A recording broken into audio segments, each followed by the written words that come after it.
Blackmore.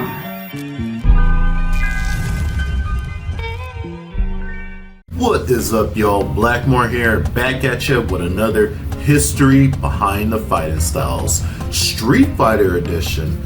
In today's episode, we're going to be taking a trip down to Shadaloo, or the remains of Shadaloo, and we're going to be discussing one of the newest of the Heavenly Kings out there that ended up replacing Sagat over time in the Street Fighter storyline.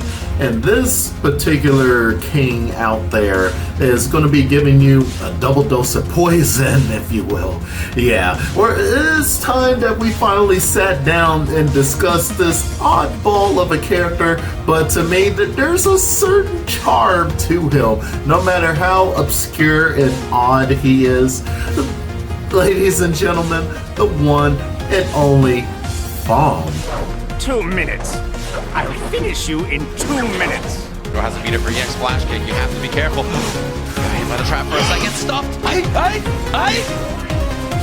EX doesn't kill. Oh, he did the jump back medium kick. Instant overhead. Mono trying to hold on. Gets a punish, yes. Can't overextend, not against meta. Underneath again! That totally broke the momentum that Meta RD was about to build. And then I love that, keeping it compact after Bond. We have a plethora to sit there and go over with this character, and it is a beauty to see Street Fighter tackle once again Fujin White Crane, but fully going in on the whole idea and having this martial art be the sole representative around the character itself. On top of that, adding its own sense of flavor with the poison, as you will. But anyways, folks, kick back, relax, grab your favorite snacks, and enjoy today's video. You are in for a treat. Check it out. Fong's early concept designs were pretty out there, showing just how much he has drastically changed over time. Every idea was thrown onto the table with this guy, which is, is pretty shocking. Until he finally started getting his influential Big Trouble in Little China and Kung Fu Hustle character design we have today. For one of the newest Heavenly Kings, Fang uses a combination of Chinese Kempo along with a strong dominance of Fujin White Crane Kung Fu that's glued into his overall design and presence. Fujin White Crane Kung Fu, also known as Bahi Quan, comes from the Fujin province of southeastern China. It is believed to have been developed in the 17th century during the Qing dynasty. According to multiple legends of stories, the style was created by a young woman named Fang Qinyang, who would observe the movements and behaviors of a white crane while practicing martial arts. Inspired by the crane's agility, precision, and defensive tactics, she decided to integrate these elements into her own fighting style, blending them all together to create the White Crane Kung Fu style that we know and love today. White Crane Kung Fu is characterized by its combination of graceful, fluid movements and explosive power. You will see crane strikes that mimic the pecking and wing movements of a crane, going for vital spots around the body and face. Its defensive abilities are more about deflecting and redirecting attacks rather than direct confrontation, using your arms like a crane to block and parry incoming attacks. There are so many techniques within this art, like whipping hand techniques like I mentioned a little bit earlier, emulating the movements of a crane's wings, using quick, snappy strikes to simulate a crane's pecking and flapping.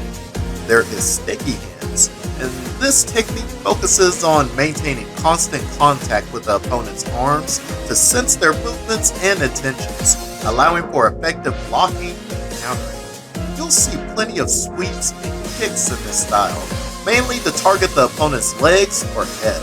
Sweep techniques are used to make you off balance or trip you up, as pretty much. Quinya, or Chinya, involves joint locks and grappling techniques designed to control or lock down an opponent through the manipulation of joints and pressure points. there is weapons training as well, like the bow staff, sword, and spears. I'm sure you've seen the iconic crane stance with one leg raised in the air, which is another tool for defensive and offensive strategy. This fighting style has one of the biggest chokeholds of influence over kung fu cinema during the time, and still even to this day.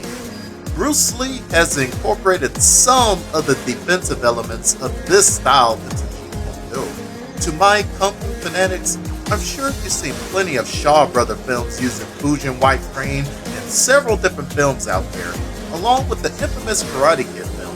There are some modern films that still use this style's influence, like Kung Fu Panda, for example. So it is always great to see so many different media out there pay homage to this martial art.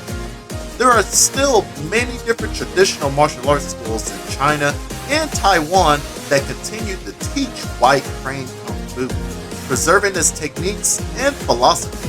So this style will continue to thrive in the modern age, not losing out to Father Time anytime soon. Fong is an interesting study case where you can look back and see a lot of the ideas that Capcom had for this character, especially they were really wanting this character to be popular with how much they sat there and scrambled around a bunch of ideas, gave them a personality and different stuff of that nature.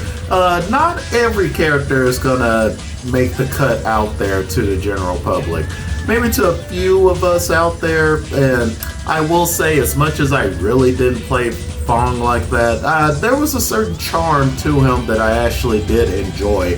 Just this evil kung fu mystique master and the deadly arts of poison hand techniques, which is always a pretty interesting design because I'll be honest, it has been a while since you've seen something like that from Capcom, especially in a fighting game, so it was a nice little charm out there. But we still cannot forget, if it wasn't for Fong, we really would not have Aki, in all honesty. Especially, they already were bouncing around that idea of a disciple even way back in the day during Street Fighter V for Fong.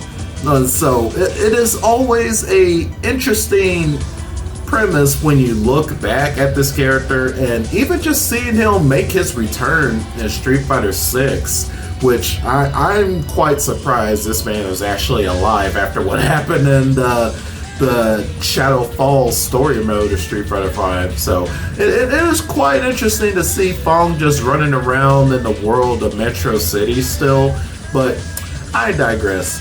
What do you guys think of Fong? Do you have any sort of likeness to the character? Did you enjoy him? Or were you on the side where, nah, I really wasn't feeling him? Please, I would love to hear y'all's thoughts below in the comments, like for real. This character is, I will say, just had a ton of interesting ideas, but they translated so much better into his student Aki, in my personal opinion. So we at least got a second go around of this poison style based character, and successfully it was handled well with Aki. But please, if you enjoyed today's video, give a like, subscribe, and hit that notification bell so you can stay updated on any upcoming content coming to the channel. And this is Blackmore here. You'll be seeing me soon. I got more videos out there down in the pipeline. We are like just breezing through these, which is like astonishing to me of just how quickly we have been like just slamming back to back to back. And I enjoy so much of the feedback that you guys have been giving me and showing so much love out there. It is truly appreciated. I'll be for real. But y'all, stay safe more importantly, and keep on gaming. Keep on playing these fighting games. I'll catch you next time. Peace, y'all.